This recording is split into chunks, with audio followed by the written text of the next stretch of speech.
A 7-year-old North Carolina girl was shot and killed while in her sleep. She suffered up to 20 gunshot wounds. Now, this happened on December the 4th, 2016, and if it wasn't for Tommy Sotomayor, I would have never known about it. The medical examiner's report stated there were 20 gunshot injuries documented in the autopsy. Gunshot wounds were found in the child's head, torso, and extremities. Her grandmother was also shot in the leg and treated and released from hospital.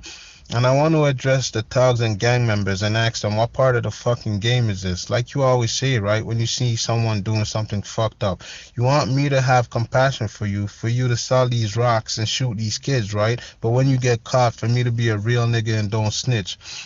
On behalf of those 3 innocent black kids who recently died of gun violence, may your souls rest in peace. This is where thugs have put the nail in their own casket for me, and I hope for all black people.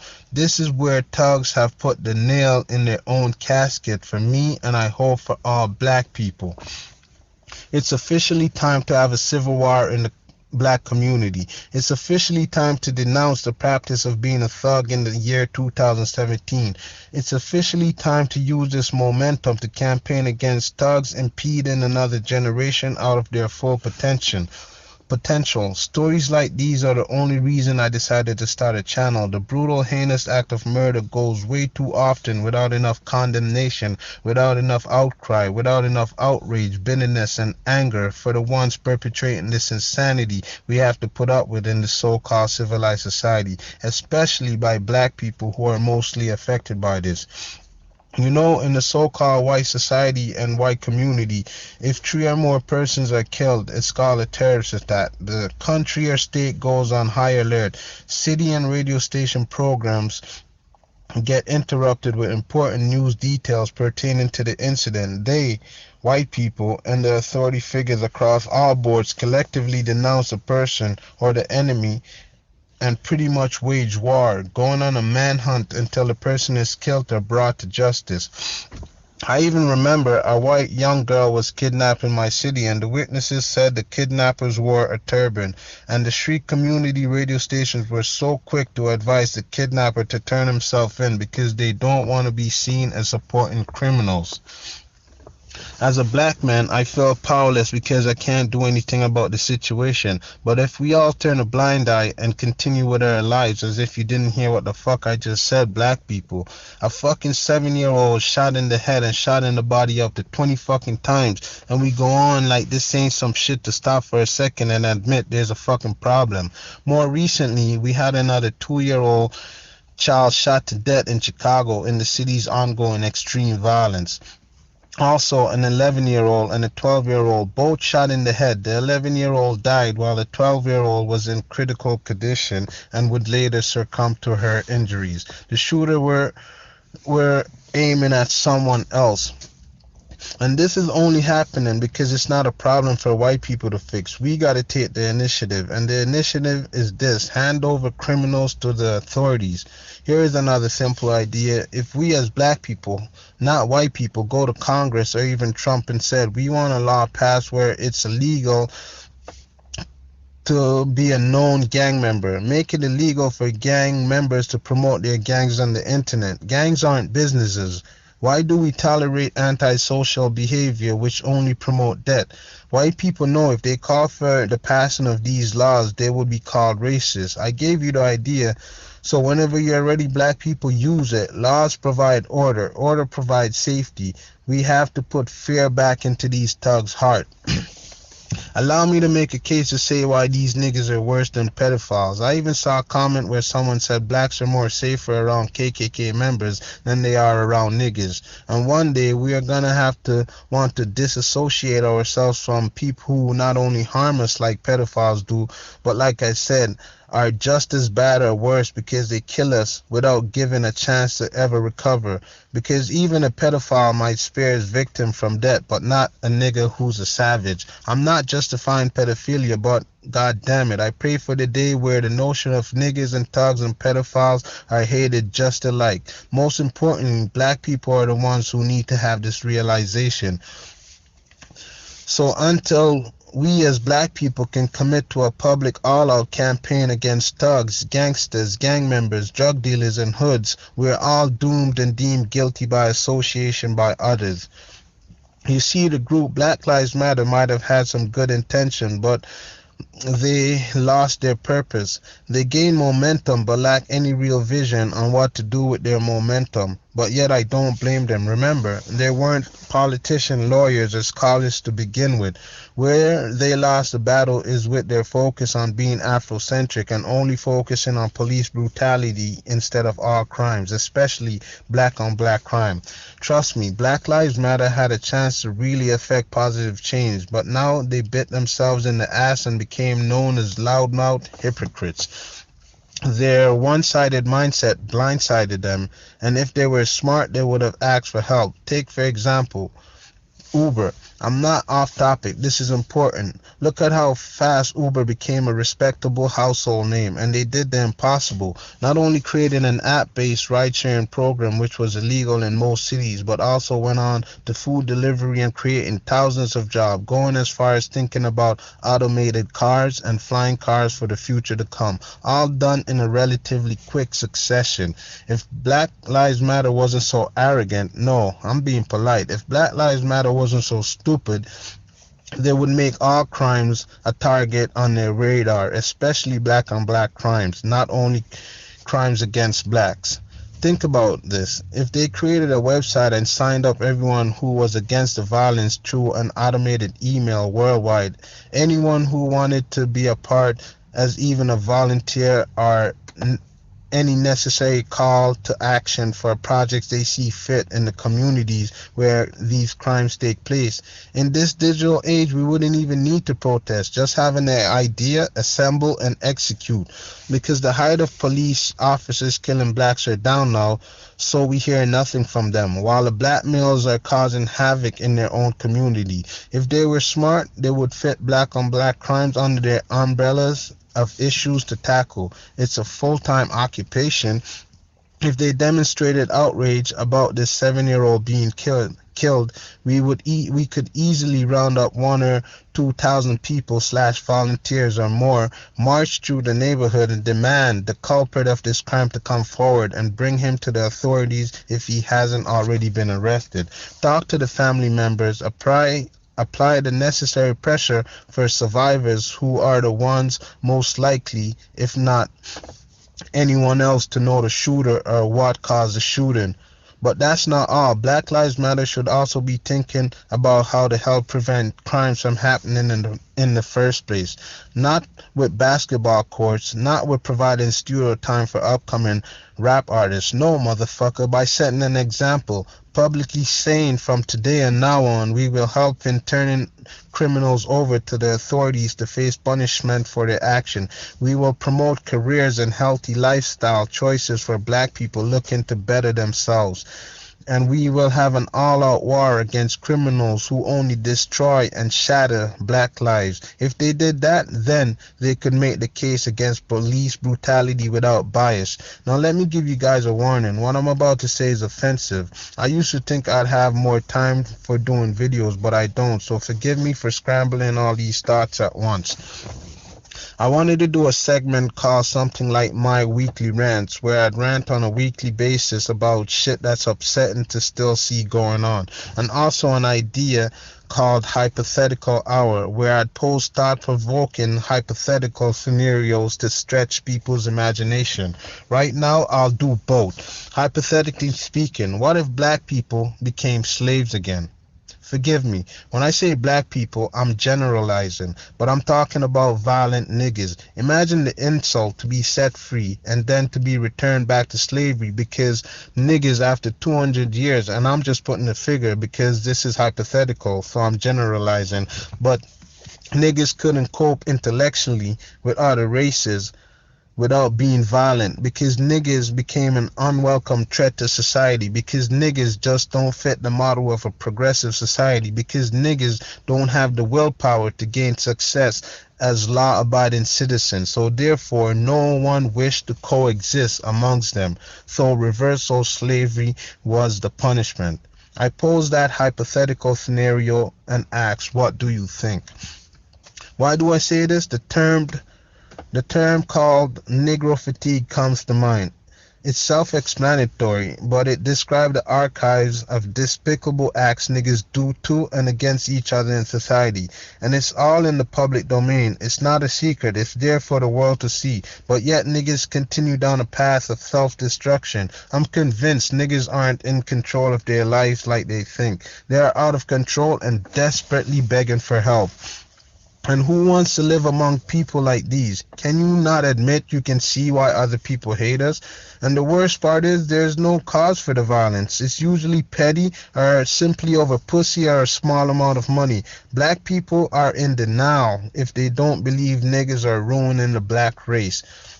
Niggas' whole ideology is off-putting. The loudest and most popular voices for black people are entertainers, and they don't have any morals, any righteousness, no collective black interests, no leadership or visions economically, politically, or community-wise. Only for their cliques, their gangs, their street corner, and themselves individually. This is the problem, especially with gangster rap. Niggas try to justify the street life, but what part of the game is this? This 7-year-old dying is often overlooked by many wannabe young gangbangers and the black community who think drugs and crimes have absolutely no effect on one's quality of life. But disagreeing with the message in this video is sticking up for the thugs who killed this little girl. Niggas rather die an early death living a low life expectancy lifestyle than to compete intellectually, because they seem to be shaking in their boots at the thought of setting any standards like white people do for themselves. And I'll admit, at first the rap game was exposing the harsh reality of life in the hood, but not no more. Don't get it twisted, black folks. What rap today is, generally speaking, is bragging about self-destruction. They try to blur the line by saying it's an art form. It's either rap or sell drugs. It's what they did in the past. Jobs don't pay enough. But check the rapper young black youngster. It's enough said. After making millions, they still don't change and influence others to be like them, repeating the vicious cycle. Remember in the movie Juice where Tupac played Bishop? Remember those small handguns niggas used? Compare that to today's deadly Draco, assault rifles, and machine guns niggas floss in every video. Think about the deadly outcome we give to thugs. We praise people who have no morals to be the judge, juror, and executioner over who lives and dies in our idea of what we call a civilized culture. Remember, also niggas used to act out because they weren't left many choices. I think as black people, we can admit we used to root for the bad guys because we were oppressed people. So some of us had to outslick the white man, and it felt good. But somewhere down the line, niggas start turning against themselves, and it became almost like a badge of honor for a nigga to kill another nigga. To say the least, it's baffling. Today's society is 100 times more inclusive than even 50 years ago. We don't need thugs to outslick the white man, and we don't need to be thugs to be successful, and that's my biggest argument. It's a cop-out being a thug. It's old-fashioned and outdated. And like Phil said from the Advice Show, it's the reason we need to make thugs public enemy number one. They have lost control. They no longer move in silence and have no proper organization or method to their madness. You can't sell the idea of niggas being oppressed by the white man like you could back in the days. Not to me. And if white supremacy is the problem, how the fuck do you explain black on black crime? It's the most delusional, dysfunctional, discombobulated train of thought as a fight against white supremacy. What I'm trying to say is young black dumb niggas who are out there thinking about joining a gang in the year 2017, go kill yourself. Let me explain something. If white supremacy is your main focus and you think you can fight it by being a street thug, you are small-minded at best. White people gave you the streets and drugs to distract you from the real wealth of the world. Whites, Asians, and Indian people made enormous military advancement, international communication capabilities, satellite advancement, surgical, medical, scientific advancement, automated robotics achievement, and so on and so on.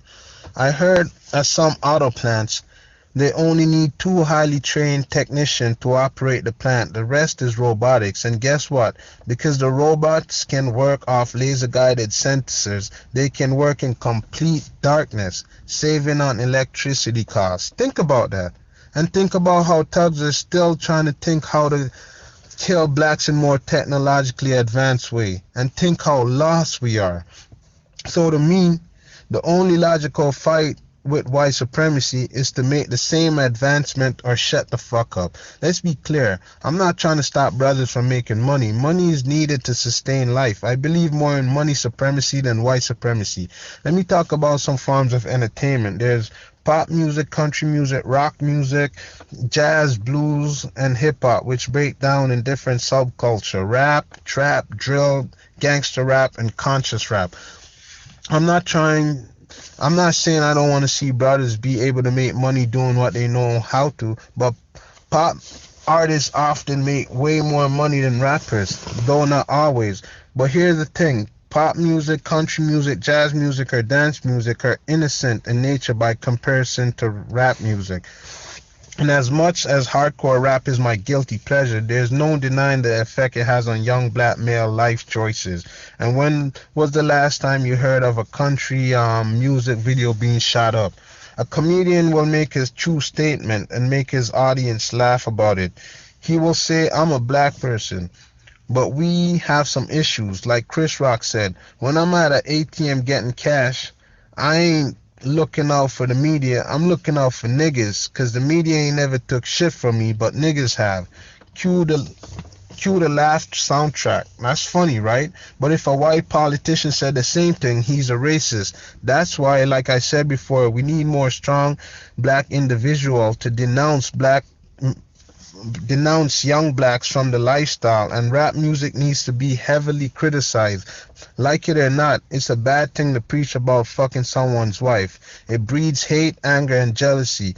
And hate, anger, and jealousy breeds death, murder, and destruction. Most rap music don't promote healthy lifestyles.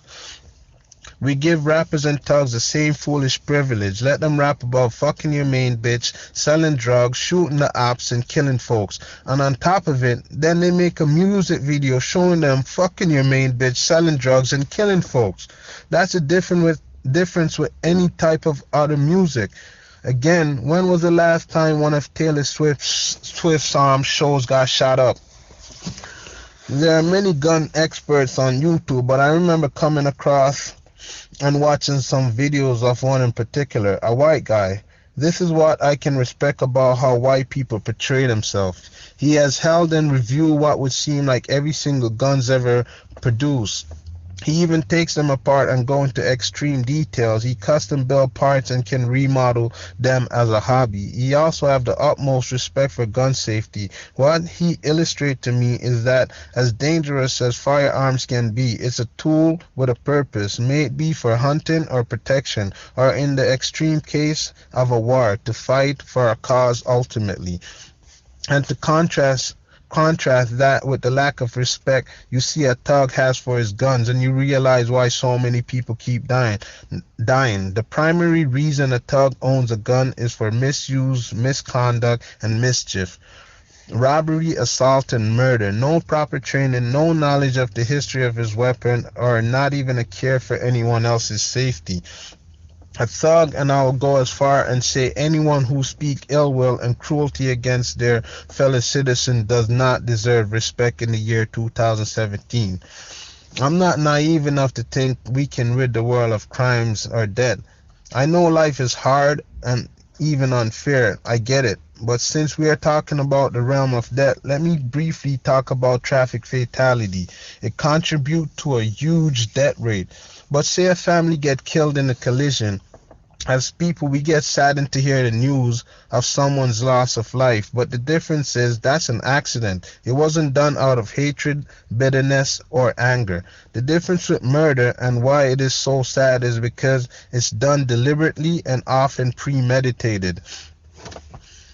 And I am sane enough to know or believe these 3 kids weren't deliberately killed, or their killings were not premeditated. It's just a sad reality of inner city gun violence. the sad reality of gang culture, the sad reality of settling street beef, the sad reality that retaliation creates more retaliation, which creates more retaliation, and so on to infinity.